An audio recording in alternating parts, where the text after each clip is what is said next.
thank you everyone for joining us here today. We appreciate your time and really want to go through life after go live, right? The journey doesn't end. And sometimes when we're going through our projects, we don't really think about our next steps. We don't think about where are we trying to go, and that this is a continuing life cycle. Where are we planning to go? How are we using the systems to be part of our growth and this digital transformation journey? I am VP for Customer Success for itelligence, part of the NTT Data Group. And as part of our managed services, we partner with companies and continue beyond projects, right? We're not in the short term. We are in here for the long term, in here for the lifelong journey for digital transformation. A little bit about itelligence. Founded in 1989, about 8,000 employees worldwide, 25 countries presence, 6,000 customers, leader in the S/4HANA migration and transformation journey. Now let me hand it over to Stu, part of the Clemens Food Group. Stu? Yeah, you know Alan. All right, how about now? All right, great. So Clemens Food Group was started in 1895 by John C. Clemens. We're a sixth-generation family business. We have 3,600 employees, and we're in we have three manufacturing facilities.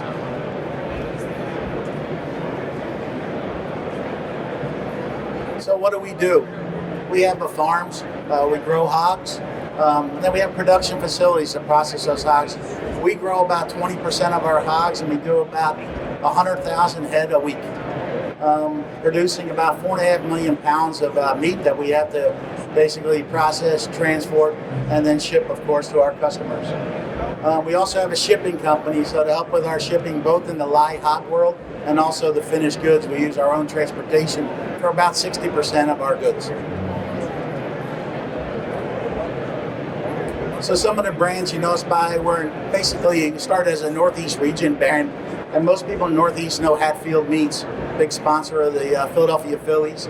We have a Dollar Dog Night every year, so it's a big deal.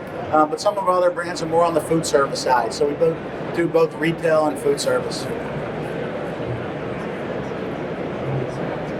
Of course, this is some of the pork products we make.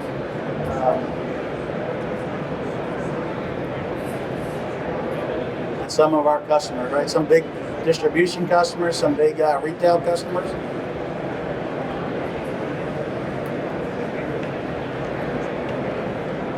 So we've come a long way, right? It's been 2 years since their go live in April 2017. We went live with S/4HANA 1503. Stu's been one of the pioneers and one of the forefront in adopting technology and kind of leveraging the platform. And we've used managed services, the AMS delivery model, for continuous improvement for this digital transformation journey. And I'm going to take you through this lifespan of 2 years with the items circled as different phases, right? So kind of breaking it into 4 different phases, understanding what were the objectives of the 4 different phases and how we've kind of gone through using a strategic strategy and kind of going forward into how we're rolling it down into operations and so on.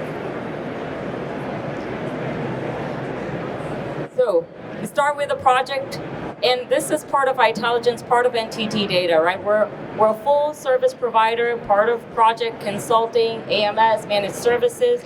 So the journey never stops or it never ends and it never begins. It's always with us. We go live April 2017, version 1503, a highly complex, multi-system, multi-legacy system with interfaces, particular hog procurement solutions, USDA, so some type of certification requirements, BizTax, and special requirements for planning and scheduling. So we went live with a complex solution. Part of our managed services AMS go live transition strategy is, we are kind of defining phases of go live, hypercare, stabilization, and then transformation. So working with the project team in terms of how do we kind of slowly phase out the project team and kind of ramp up the AMS team to provide the hypercare and then stabilization. In June 2017, our hypercare ended and we went into AMS run operations with focus on stabilization. And after 90 days, kind of making the mark and identifying based on our metrics that are we stable and kind of into normal run operations. And then in October 2017, started planning, right? Planning forward. One of them being, because we're a hosting provider, also lifecycle maintenance for the hosting systems, patches, upgrades, and everything. Now talking about basics, right? So in part of this whole transition is going over from project to managed services. How do you define? What is the transition? What is going to be the support model? What is your governance and run model? So we have it all worked out, working with Stu to define and help with a COE workshop. And Stu is going to talk a little bit about how he has established it and how he has used it as an integral part of his digital transformation. Helping with the change advisory board and control. Understanding the engagement model, risk areas. What are our stabilization KPIs and criteria? What is the communication and cadence? What is our monitoring and monthly reporting that we're doing? And then talking, and we're using part of our transition IT methodology. We have a standard methodology for transition. We have standard templates for KT and everything, so it's all process driven, all template driven, and we're making sure that we're crossing the T's and dotting the I's. Then we move into transformation journey 1. You're past stabilization, you're into run mode, and we're into forward planning, right? So we're embarking on a decision. Why did you go to S/4HANA? To make data-driven decisions. So how are we leveraging this platform for data-driven decisions? So first, do we have the landscape? So making sure that we have the right support pack and platform for Bob J. So we did an upgrade to make sure that we're on the latest level for Lumira. Looking at what is our offerings, and Stu embarked on a process for understanding what are the management reporting requirements, what are my KPIs, how can I monitor them? And we looked at what could we as itelligence internally offer, came up with a package which we had a CXO dashboard, a set of 20 KPIs, and when we looked at it, it was almost, Stu, an 80% fit, and we said, well, let's try to use a ready-to-run solution. 6 weeks implementation, we are live, and Stu able to use a platform that he can build upon and show value to the management board. Successful first year go live and a successful go live celebration. 1 year anniversary. Transformation journey 2. Now, let's go beyond. Let's do the 5-year roadmap planning. Let's look at what do we want to achieve in year 1, year 2, year 3.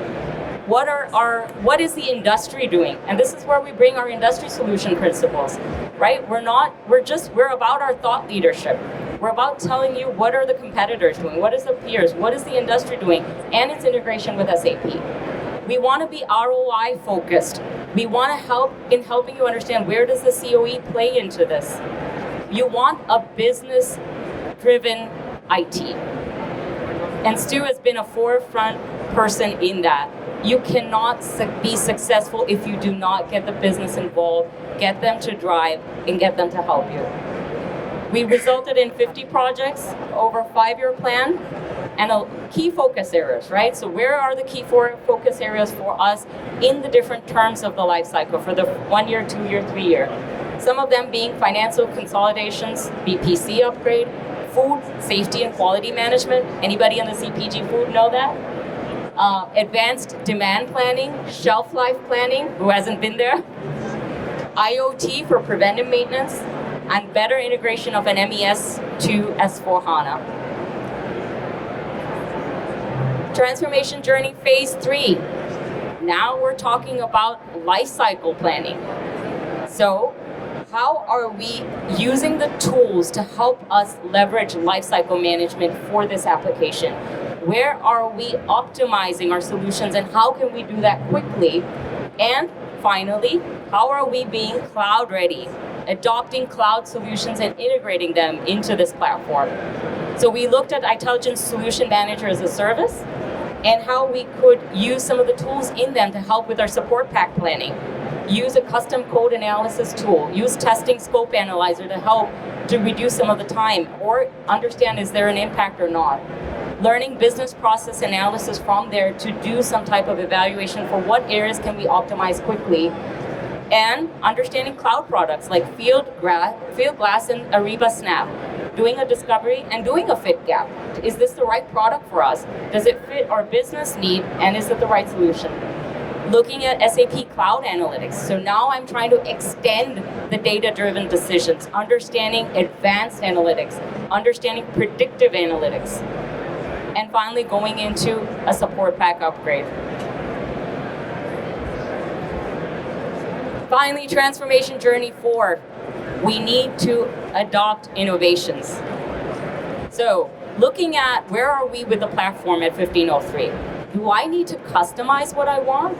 Or are there solutions embedded in the newer releases? And can I go for an easy adoption by leveraging an advanced platform? Right, so the journey doesn't end. And this is kind of where we evaluated what was the Delta functionality in 1809. Does it give us some of the things that we want? Advanced planning and a logistics platform for integration into IBP. What are my pain points and how are they being addressed? Global ATP in 1809 was some of the things that we were looking at. And maybe it will resolve some of our problems in ATP. And finally, innovations. What is standard in machine learning in 1809? And we have a huge list of them that we could leverage, and we realized that this was a key factor to build the business case for the migration to 1809. And now I'll hand it over to Stu to kind of talk through the looking forward. Thank you. Can you hear me again? I'll turn it off, so I want to make sure it's on. So basically, my philosophy is to look at everything. You know, I put every single idea and concept on a roadmap because, you know, we're looking for those ROI. For my company and myself, it's all about hard dollar ROI. It's not about saving 6 hours of this process or that process. If it doesn't have a budget impact, you know, it's really not that important. So there's a lot of things on the roadmap. We look at a lot of things. I drive Rina crazy because I'm making her investigate things for me. But truthfully, we do find it quite a bit, right? So these are some of the items on there that I'm looking at. So I'm looking at AI, I'm looking at RPAs, machine learning, I'm looking at interfacing our MI systems to be able to automatically put in work orders. We have laptop applications going down to the floor to receive work orders, process orders. So there's all kinds of different things we're doing. And frankly, everybody has a different set of stuff they're doing. It's about the process, right? And what works for you guys and what works for each team. So on the next slide, talk a little bit about what's our process. So we established a COE, and frankly, this is our third iteration of how we wanted it to work. So we had some extra meetings where we weren't really adding value, so I reduced the layers of the COE process. So the way we do it now is each one of our business analysts meets with the departments they support bi-weekly. And what we do in those meetings is we define two things. Are we having issues? That's the first thing to talk about. And the next thing is about defining the roadmap. Each one of those leaders in that meeting talk about what they want to get done in the roadmap for the company. And so that's where we prioritize what's important to them. From a time-wise, right, it used to be 90% talking about issues, 10% talking about the roadmap. And after 2 years now, it's 90-10, right? We're talking about roadmap and process improvement, and hard dollar ROI is what the key is. So that's what we're doing now. So we have that bi-weekly meeting. Can you go back? Sure, sir. And then that bi-weekly meeting, again, it's talk about business improvement, system enhancements. The bigger things, the system enhancement piece, all of those go through our Center of Excellence Steering Committee to approve those kind of projects. And again, the focus is on hard dollar ROI, all right? So there's this little sample of some of the things we've done already. So we kicked this process off 1 year ago, and we actually had a budget impact of $4.2 million just in 1 year. And that's hard dollars not hitting the budget. So we feel very, very successful. And you can see we're all over the map in different areas and different processes. And again, what it is really not that important, frankly. It's about improving the business and supporting all of our teams. And really, these will be a different list for you guys as you work through this process.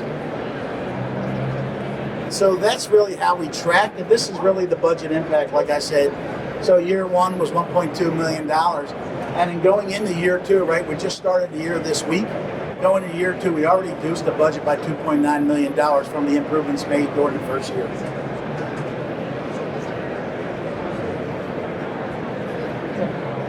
Thank you. So it's really about leveraging managed services through your journey, right?